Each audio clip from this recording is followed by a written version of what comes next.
почитуван градоначалник на општината Демирхисар, почитуван владико, ректор на Универзитетот Есра, почитувана пратенички во Собранието на Република Македонија, соработници на градоначалникот, почитувани присутни, ценети новинари, силни промотори на Демирхисар.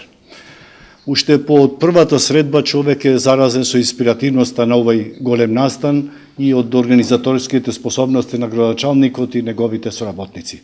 Од се срце ви честитам, господине градоначалник. Видете, како библиотека од повисок ранг и формат, кој остваруваме средба со поголем број на институции во земјата и странство, сакам да изнесам неколку мои забелешки и предлози кои се во функција на денешнава средба.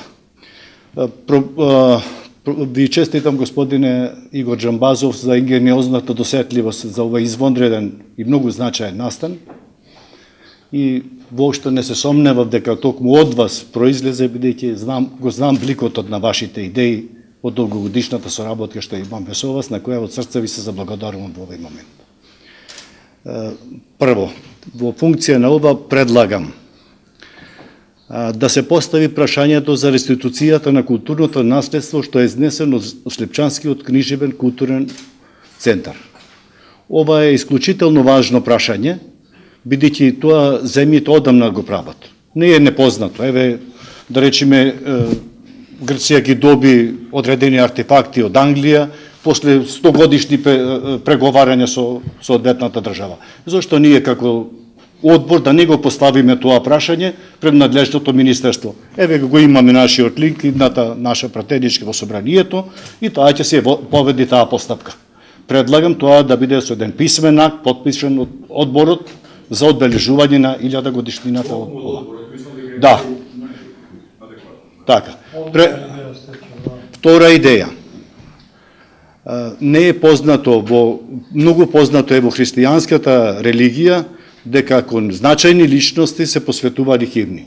Предлагам, почитуван градоначалник, химната која ви ја доставив, едно многу старо издание, истата да биде исклесана во камен или дрво, тоа ќе го направи нашиот уметник, во соодветно решение, како што смета дека е најсоодветно, и истата да биде поставена во манастирот, што ќе го прави исклучително можда единствен во христијанскиот свет.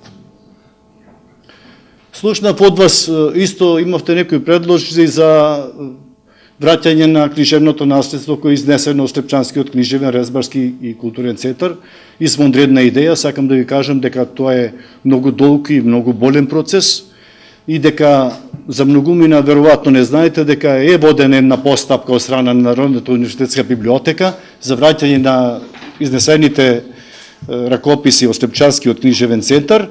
Меѓутоа, тоа е толку многу сложено, што дури соодветните институции бараат истите да бидат дистрибуирани во посебни контейнери, осигурувања во лојд и така натаму. Значи, тоа е многу сложен процес.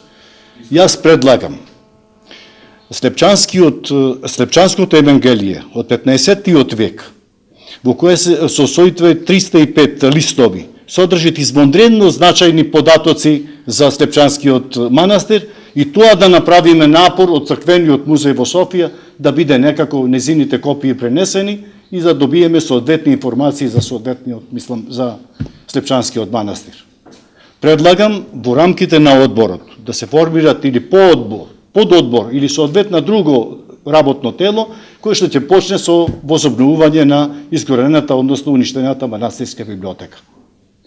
И зошто таа да еден ден не прерасте и една од најголемите библиотеки од осамоснувањето на христијанството и прогласувањето за посебна религија, јазик и култура со Миланскиот едикт од 333 година.